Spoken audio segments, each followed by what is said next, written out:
Hey mga brods, papalit-palit na naman talaga ang SMB after kay Sheldon Mac biglang binalik ito pong si Jordan Adams. Pero sa pagbalik ni Jordan Adams, nanalo agad sila tapos naka 49 points ito pong si Jordan Adams mga brods. Pero ito pong SMB hindi pa rin tapos kung ito pong si Jordan Adams ay magiging consistent pa.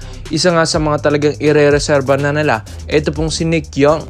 Well, nakablog na rin natin ito nung nakaraan mga kabrods. Ito pong si Nick Young, ang isa sa mga dapat papalit kay Jordan Adams. Pero si Sheldon Mac yung natap ng SMB. After nyan, ito pong si Sheldon Mac kasi hindi masyadong nagkaroon ng magandang minuto at magandang points kung saan yung locals pa nga ang umi-score kaysa sa import. Kaya bigla nilang binalik si Jordan Adams. Pero kapag itong si Adams naman, ay yun nga mga bros, inconsistent na naman, lalamya-lamya na naman, ay itatap na nila ito pong si Nick Young. Matatandaan, ito pong si Nick Young ay nagpaparinig dati na gustong pumunta dito sa PBA sa Pinas at yun nga, huli niyang pinaglaruan yung Strong Group Reality Philippines sa Dubai. So kung saan nakasama na dyan, ito pong si Dwight Howard at iba pang mga bigatning imports like Ronaldo Balkman dyan sa atin sa Strong Group mga kabrod sa Pinas. Kaya ito pong si Nick Young, talagang maganda ng connection nito sa atin sa Pinas. Kapag ito'y tinawag mo sa PBA, ay tsak na pupunta ito mga kabrods. Lalong lalo na kung research nyo pa mga brods, huling pinaglaruan nito sa Denver Nuggets taong 2018 pa mga brods. Kung matatandaan nyo at kung maaalala nyo kung saan tumatak ang isang Nick Young, ay dati sa Lakers taong 2013 to 2017 with Kobe Bryant. Tapos nalipat naman siya sa season 2017 to 2018 sa Golden State Warriors with Stephen Curry. 11 years din ito sa NBA mga kabrod since 2007 nung Washington Wizards pa siya dyan mga bros. Up to 2018 huli na niya yung Denver Nuggets at mga kabrods, guess what? Nakapag-champion na rin ito sa NBA taong 2018 with Stephen Curry, mga kabrods and KD. Kaya mga brods, alam ko talagang experienceado na ito pong si Nick Young.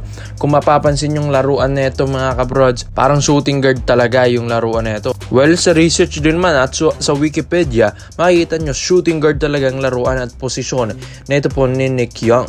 Pero yun nga, syempre pag-aaralan pa ito ng SMB. Alam natin na si Nick Young ay hindi na rin bumabata. Nasa edad 39 years old na rin. Ito pong si Nick Young, tinitignan pa ng SMB kung worthy pa ba itong si Nick Young na kunin nila. Well, masasabi natin yan sa mga next games ng SMB. Lalong-lalo na depende sa laruan ni Jordan Adams. Dahil kay Sheldon Mac, sa tingin ko nga siguro kahit reserva yan ng SMB, feeling ko hindi na rin yan siguro itatap nila dahil yun nga, sa unang laro pa lang niya sa PBA nahirapan na siya. Kaya ito pong si Jordan Adams yung binalik. Pero ito pong si Nick Young mga brods, may connection na to sa Pinas. Ang Strong Group nga, nakuha siya. How much more kung ma-offeran pa siya dito sa Pro League. At isa pa dito, napag-usapan na rin natin dito yung height niya. Kung i-research nyo, 6'7" ang height ni Nick Young. Pero ang ating height limit sa mga imports ngayon sa Governor's Cup ay 6'6". At lilinawin ko lang mga broad, 6'7" with shoes ang mga sukatan kasi sa NBA.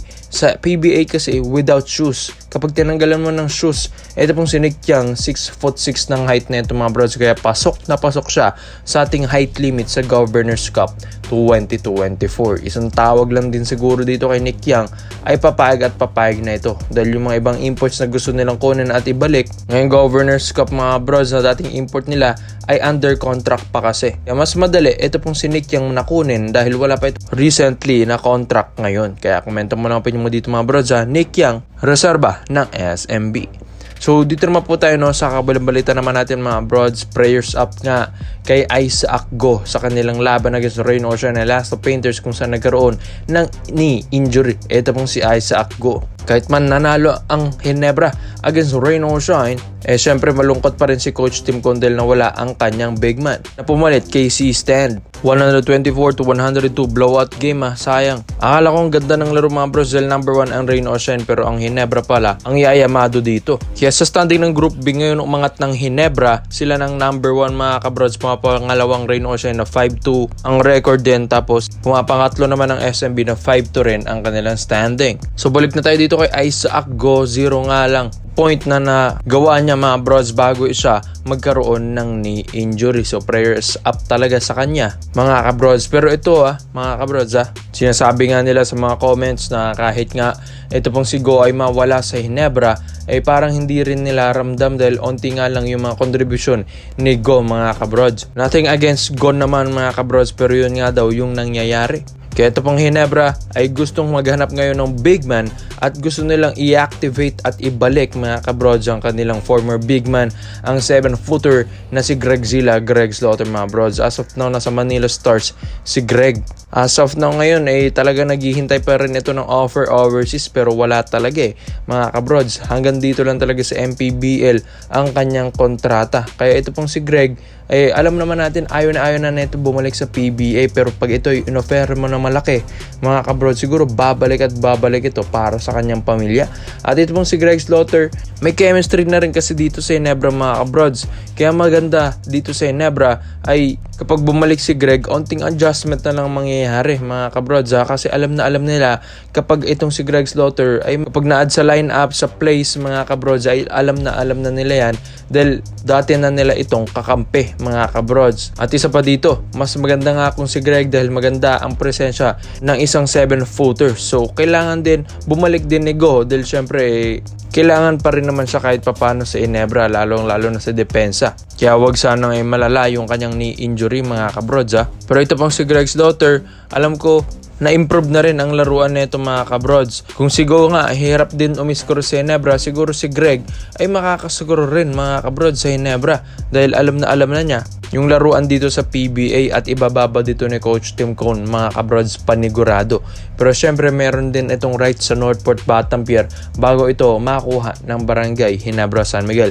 Ang problema lang talaga dito mga brods, alitan Ito po kasing si Greg Slaughter, di ba? Bigla na lang umalis sa PBA, lalo na magbaba yung offer sa kanya ng Northport Batampier that time dahil yun na nagkanda-ganda, gulo-gulo na ang kontrata ni Greg nung ito'y biglang trade ni Boss Francis Chua sa Northport Batampier in exchange of Christian Stonehardinger that time mga kabrods. Kaya yun na, bigla itong napunta ng Japan. Rising Zephyr Fukuoka mga kabrods. Kaya ito, nagbabalik ulit si Greg sa Pinas. Yung experience niya dyan sa Japan mga kabrods, na idadala na rin niya sa MPBL. Kaya nakatulong na siya sa Manila Stars. Pero kahit nang nangyari yun mga kabrods, yung mga alita na ganun, siguro nga business is business na lang mga kabrods. Kapag kailangan ka ng kupunan, siguro nga pupunta ka, lalong-lalo na kapag meron kang magandang offer sa under the table mga kabrods. Syempre may pamilya na rin si Greg.